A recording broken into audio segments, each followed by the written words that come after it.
అయోధ్యలో ఒక అతను ఉండేవాడు. సో తను చాలా బద్ధకంగా ఉన్నాడనమాట, చాలా లేజీ.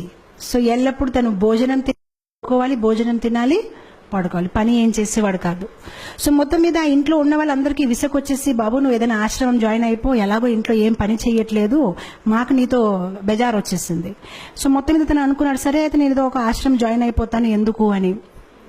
తను వెతుకుంటున్నాడు అయోధ్యలో ఏ ఆశ్రమం జాయిన్ అవ్వాలి ఎక్కడికైనా. మొత్తం మీద ఒక ఆశ్రమంలో తను ఏం గమనించాడంటే, ఓ గురుగారు ఉన్నారు.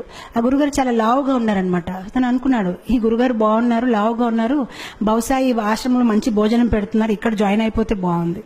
కొంతసేపు తర్వాత గురుగారు శిష్యులు వచ్చారు, వాళ్ళు కూడా లావుగా ఉన్నారు. తనకి కన్ఫర్మ్ అయిపోయింది, ఇది బాగుందండి, ఇక్కడ నేను జాయిన్ అవుతాను, భోజనం బాగా పెడతారని.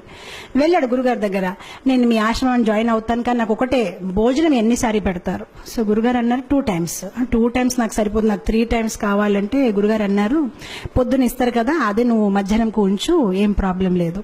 తనకి చాలా హ్యాపీ అనిపించింది, చాలా బాగుంది ఈ ఆశ్రమం, అసలు పొద్దున మధ్యాహ్నం సాయంత్రం తినాలి, భజన చేయాలి, గురుగారు ఏదో వాహిస్తూ ఉంటారు, అది వినాలి, ఆయన హ్యాపీ అయిపోతారు.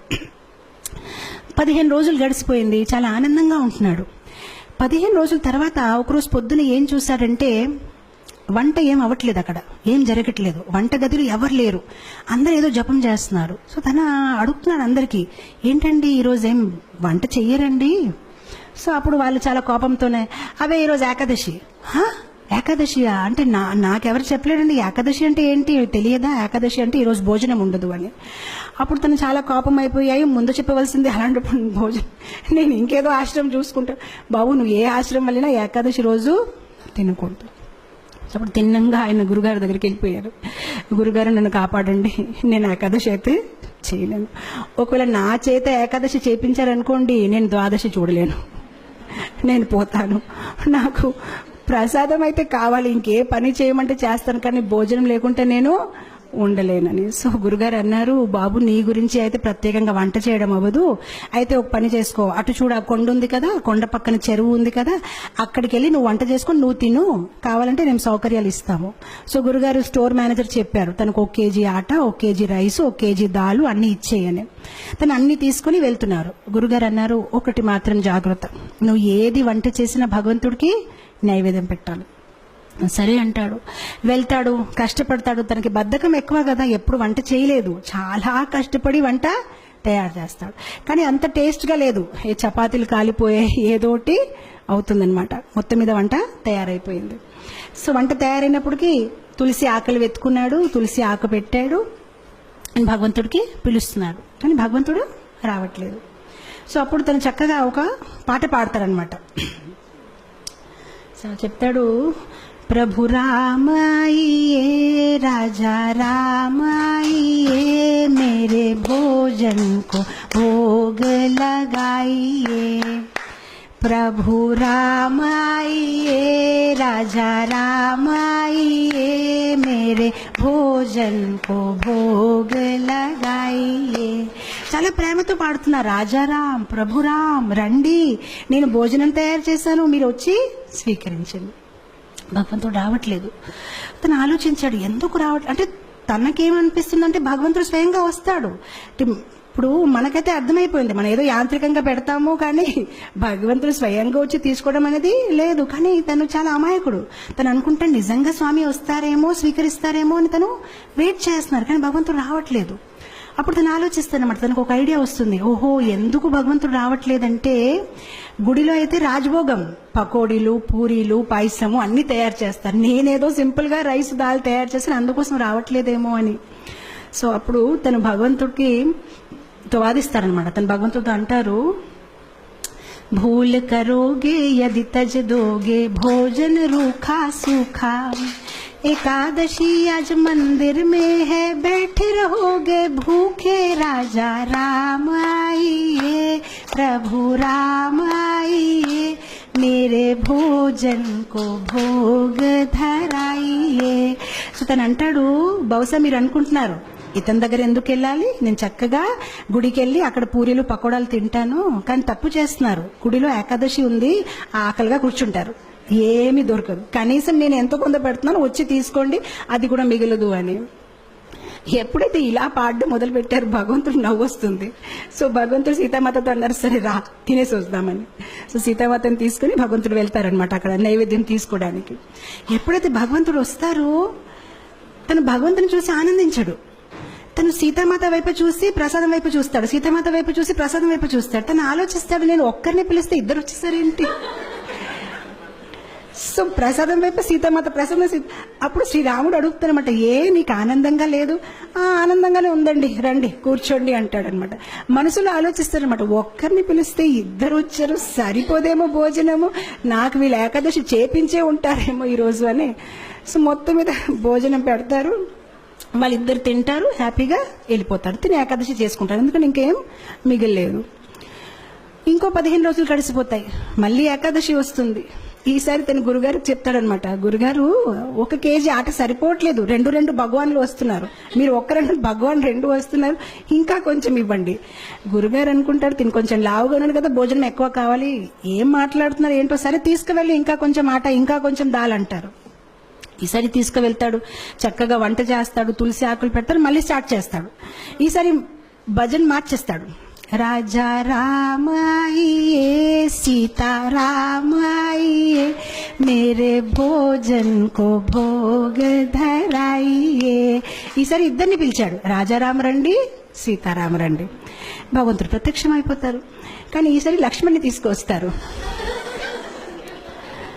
సో భగవంతుడు అంటారు, నీకు ఆనందంగా లేదా? మేము వచ్చేసామంటే ఆనందంగానే ఉందండి, కానీ లక్ష్మణ్ వైపు చూస్తారు, ప్రసాదం వైపు చూస్తారు, లక్ష్మణ్ వైపు చూస్తారు. ఇద్దరిని పిలిచి 3 వచ్చారు. ఈసారి కూడా నా ఏకాదశి అయిపోయింది, నాకేం మిగలదు అని. అయితే రండి కూర్చోండి, భోజనం పెడతానని భోజనం పెడతారు, భగవంతుడు తింటారు, వెళ్ళిపోతారు. తను అనుకుంటారు, సరే అయితే నెక్స్ట్ టైం నుంచి 3 పీపుల్. మళ్ళీ వెళ్తారు గురుగారి దగ్గర, గురుగారు కొంచెం ఇది సరిపోవట్లేదు.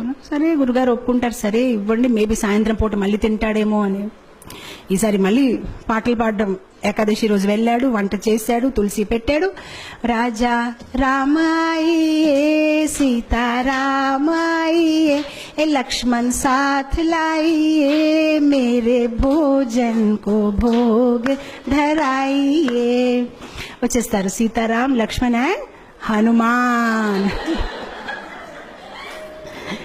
ఇతను మళ్ళీ భోజనం వైపు చూస్తారు, హనుమాన్ వైపు చూస్తారు, భోజనం వైపు చూస్తారు, హనుమాన్ వైపు చూస్తారు. ఇదేం పద్ధతి కాదు. 1 పిలిస్తే 2, 2 పిలిస్తే 3, 3 పిలిస్తే 4.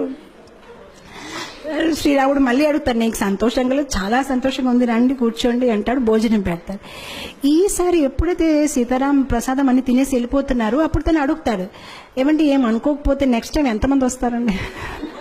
మీరు ముందు నుంచి చెప్తే నేను కొంచెం, అంటే నాకు 4 ఏకాదశులు అయిపోయాయి, కనీసం నేను కొంచెం ఎక్కువ తెచ్చేస్తానంటే శ్రీరాముడు ఏం చెప్పరు, నవ్వుతూ వెళ్ళిపోతారనమాట. తను ఆలోచిస్తారు, సరే నేను ఏదో ఒకటి చెయ్యాలి, ఎందుకంటే కుటుంబ సహితం వచ్చేస్తున్నారని. మనం మ్యారేజ్ కార్డులో కూడా 1 పెట్టి 1 వస్తారు, కానీ 2 ఇదేంటి ఇలా ఉందని. తర్వాత ఏకాదశి రోజు మళ్ళీ గురుగారు చెప్తారు, నాకు 10 కేజీ ఆటలు కావాలి, 10 కేజీ రైస్ కావాలి. గురుగారు అనుకుంటారు, ఇదేదో ప్రాబ్లం ఉంది, బహుశా తను అమ్మేస్తున్నాడేమో, ఎంత ఎవరు తినలేరు, తప్పకుండా అమ్మేస్తున్నాడు. సో గురుగారు అంటారు శిష్యులతోనే, పర్వాలేదు తను అడిగింది ఇచ్చేయండి, తర్వాత మన పని చూద్దామని ఇచ్చేస్తారు. ఇప్పుడు గురుగారు అంటారు శిష్యులతోనే, మనం ఏం చేద్దామంటే కొంతసేపు తర్వాత వెనక వెళ్ళి చూద్దాం, ఎక్కడ అమ్ముతున్నారు, ఏ షాప్లో వెళ్ళి అమ్ముతున్నాడు. ఈసారి వెళ్ళాడు, తను సామాన్లన్నీ దింపాడు, కానీ వంట చేయలేదు. వంట చేయకుంటే పాటలు పాడడం మొదలుపెట్టారు. సీతారామాయియే రాజా రామాయియే లక్ష్మణ సాథ్ లాయియే హనుమాన్ लाई मेरे भोजन को भोग धराइए. వచ్చారు సీతారామ లక్ష్మణ్ హనుమాన్ భరత్ శత్రుఘ్న కౌశల్య సుమిత్ర కైకేయి మొత్తం పరివార కుటుంబం అందరూ వచ్చేసారనమాట. సో అప్పుడు వచ్చేసి, బాబు మేము వచ్చేసామని. సో అతను అందరు లెక్క పెట్టుకుంటున్నారు, వచ్చారు, చాలా మంది వచ్చారు. సో అప్పుడు భగవంతుడు అన్నారు, ప్రసాదం ఎక్కడుంది? సో అప్పుడు తిని అన్నాడు, నేనెందుకు వంట చేయాలి, నేను చేస్తాను, మీరు తినేసి వెళ్ళిపోతాను, నాకేది మిగలదు, అదిగో అక్కడ ఉంది, మీరు వంట చేయండి, తినేసి వెళ్ళిపోండి, ఎలాగో నాకేమి దొరకదు, గత కొన్ని ఏకాదశి నుంచి నేను ఏకాదశి చేస్తున్నాను, అక్కడ ఉండి వంట చేసి తినేసి వెళ్ళిపోండి. ఇంకా తనకి కోపం వచ్చేసి చెట్టు కింద పడుకుంటాడు, ఇంక లాభం లేదు, వీళ్ళు ఎప్పుడు చెప్పినా మొత్తం కుటుంబం తీసుకు వచ్చేస్తారు. సో శ్రీరాముడు అంటారు సరే అయితే. సో శ్రీరాముడు కూరగాయలకు వస్తున్నారు, సీతామాత వంట మొదలు పెట్టారు, లక్ష్మణ్ కర్రలు తీసుకొచ్చారు, హనుమాన్ పండు తీసుకొని వస్తున్నారు, అందరు బిజీ అయిపోయారు.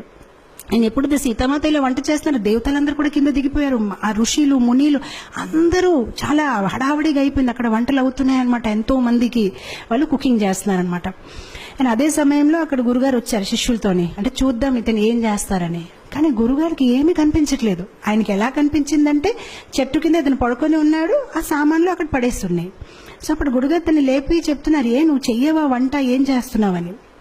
సో అప్పుడు శిష్యుడు చెప్తారు, మీకు కనిపించట్లేదా, ఇంతమంది వంట చేస్తున్నారు, ఇగో చూడండి సీతామాత ఏం ఇగో చూడండి ఇదేమవుతుందని. అప్పుడు గురుగారు అంటే నాకేమీ కనిపించట్లేదు. సో అప్పుడు తను కోపంతో శ్రీరాముడు చెప్తారు, మీరు కనిపిస్తారా లేదా, లేదంటే నా మీద ఆయనకి సందేహం ఉంటుంది, కనిపించండి అని చెప్తారు. సరే కనిపిస్తామంటే అందరు కనిపిస్తారనమాట. సో అప్పుడు అందరు కనిపిస్తే గురుగారు ఇంకా కళ్ళల్లో నీళ్ళు వచ్చేసి, నేను ఎన్ని సంవత్సరాల నుంచి శ్రీరాముడిని పూజిస్తే నాకు దొరకలేదు, కానీ నీ ఒక సరళ స్వభావం, నీ ఒక అమాయకత్వం చూసి భగవంతుడు వెంటనే ప్రత్యక్షమయ్యారని ఆయన ఏడ్చి ఆ శిష్యుడిని కౌగలించారనమాట. సో ఇక్కడ భగవంతుడు మన ఒక సరళ స్వభావం, మనలో వినయం ఎంత ఉంది, మనలో అమాయకత్వం ఎంత ఉంది. భగవంతుడికి కాంప్లికేటెడ్ పీపుల్ ఇష్టం లేదు. మనలో జ్ఞానం ఎక్కువ ఉంటే బహుశా భగవంతుడు నన్ను ఇష్టపడతారు అనేది కాదు, మనలో ప్రేమ ఎక్కువ ఉంటే భగవంతుడు మనని ఇష్టపడతారు. సరళంగా ఉండాలి. చెప్పాలంటే భగవంతుడికి ఎలాంటి పీపుల్ ఇష్టం, చైల్డ్ లైక్ ఇన్నోసెన్స్. ఎవరిలో అయితే ఎక్కువ హిపోక్రసీ, ఎక్కువ ఆలోచనలు లేదు, చాలా సింపుల్ హార్టెడ్ ఉంటారు, అలాంటి వాళ్ళని భగవంతుడు ఇష్టపడతారు.